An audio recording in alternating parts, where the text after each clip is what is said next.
أقول إن تكرار الدعاء أمر مطلوب، كلما كرر الإنسان الدعاء كان ذلك أفضل.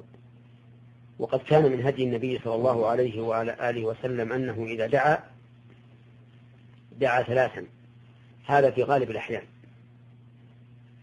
وعلى هذا فتكرر الدعاء لا بأس به، لأنه أي الدعاء عبادة لله عز وجل.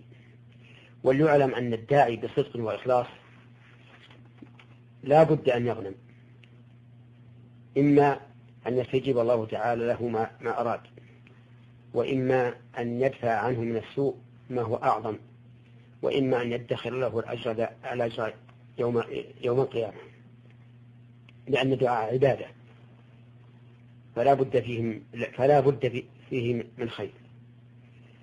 وأما قولها أنها تخشى أن تكون قد أيست من الإجابة أو ما أشبه ذلك فهذا غلط منها، والواجب على الإنسان أن يحسن الظن بالله تعالى، والله سبحانه وتعالى عند ظن عبده به، فإذا أحسنت الظن بربك وهو جل وعلا محل إحسان الظن ومحل الثناء فإن ذلك أقرب إلى الإجابة.